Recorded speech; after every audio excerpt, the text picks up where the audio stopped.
Hi hello ನಮಸ್ಕಾರ ಸ್ನೇಹಿತರೆ, welcome back to the channel information studio Kannada. ಇವತ್ತಿನ ಈ ಒಂದು ವಿಡಿಯೋದಲ್ಲಿ ಬಿಗ್ ಬಾಸ್ ಕನ್ನಡ ಸೀಸನ್ 11ರ 6ನೇ ಸ್ಪರ್ಧಿಯಾಗಿರ್ತಕ್ಕಂಥ ಧರ್ಮ ಕೀರ್ತಿರಾಜ್, ಕನ್ನಡ ಚಿತ್ರರಂಗದಲ್ಲಿ ಹಲವಾರು ವರ್ಷಗಳ ಕಾಲ ಮಿಂಚಿದ ಕಳನಟ ಕೀರ್ತಿರಾಜ್ ಅವರ ಮಗ ಈ ಧರ್ಮ ಕೀರ್ತಿರಾಜ್. ಇವರು ಈ ಬಾರಿಯ ಬಿಗ್ ಬಾಸ್ಗೆ 6ನೇ ಸ್ಪರ್ಧಿಯಾಗಿ ಗಂಧರ್ವ ಲೋಕದ ಅಂದರೆ ಸ್ವರ್ಗದ ಕಾನ್ಸೆಪ್ಟ್ಗೆ ಎಂಟ್ರಿಯನ್ನು ನೀಡಿದ್ದಾರೆ. ಇವ್ರ ಬಗ್ಗೆ ಕೆಲವೊಂದಿಷ್ಟು ಮಾಹಿತಿಯನ್ನು ನೋಡ್ಕೊಂಬರೋಣ ಬನ್ನಿ.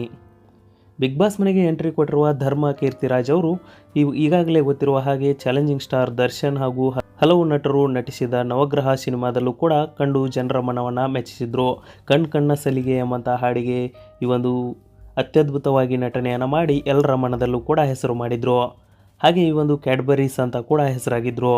ಧರ್ಮ ಅವರು ಒಲವೇ ವಿಸ್ಮಯ, ಮುಮ್ತಾಜ್, ಕ್ಯಾಡ್ಬರೀಸ್, ರೋನಿ, ಖಡಕ್ ಮುಂತಾದ ಸಿನಿಮಾಗಳಲ್ಲೂ ಕೂಡ ಬಣ್ಣ ಹಚ್ಚಿದ್ದಾರೆ.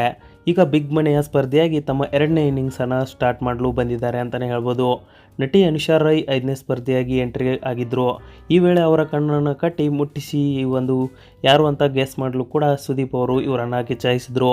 ಆನಂತರ ಈ ಒಂದು ಧರ್ಮ ಕೀರ್ತಿರಾಜ್ ಅವರನ್ನು ಕೂಡ ಕಂಟೆಸ್ಟೆಂಟ್ ಅಂತ 6ನೇ ಸ್ಥಾನದಲ್ಲಿ ಕನ್ಫರ್ಮ್ ಮಾಡಿ ಅನುಷಾ ರೈ ಹಾಗೂ ಇಬ್ಬರನ್ನ ಸೇರಿ ಮನೆಗೆ ಎಂಟ್ರಿಯನ್ನು ನೀಡಿದರು. ಅನುಷಾ ರೈ ಅವರು ನರಕಕ್ಕೆ ಹೋದರೆ ಈ ಒಂದು ಧರ್ಮ ಕೀರ್ತಿರಾಜ್ ಅವರು ಸ್ವರ್ಗಕ್ಕೆ ಎಂಟ್ರಿಯನ್ನು ಕೊಟ್ಟರು ಅಂತಲೇ ಹೇಳ್ಬೋದು. ಇವ್ರ ಬಗ್ಗೆ ಇದಿಷ್ಟು ಮಾಹಿತಿ. ವಿಡಿಯೋದಲ್ಲಿ ಕೊಟ್ಟಿರೋ ಮಾಹಿತಿ ನಿಮಗೆ ಇಷ್ಟ ಆಯಿತು ಅನ್ಕೋತೀವಿ. ವಿಡಿಯೋನ ಸಂಪೂರ್ಣವಾಗಿ ನೋಡಿದ್ದಕ್ಕಾಗಿ ಧನ್ಯವಾದಗಳು. ಶುಭ ದಿನ.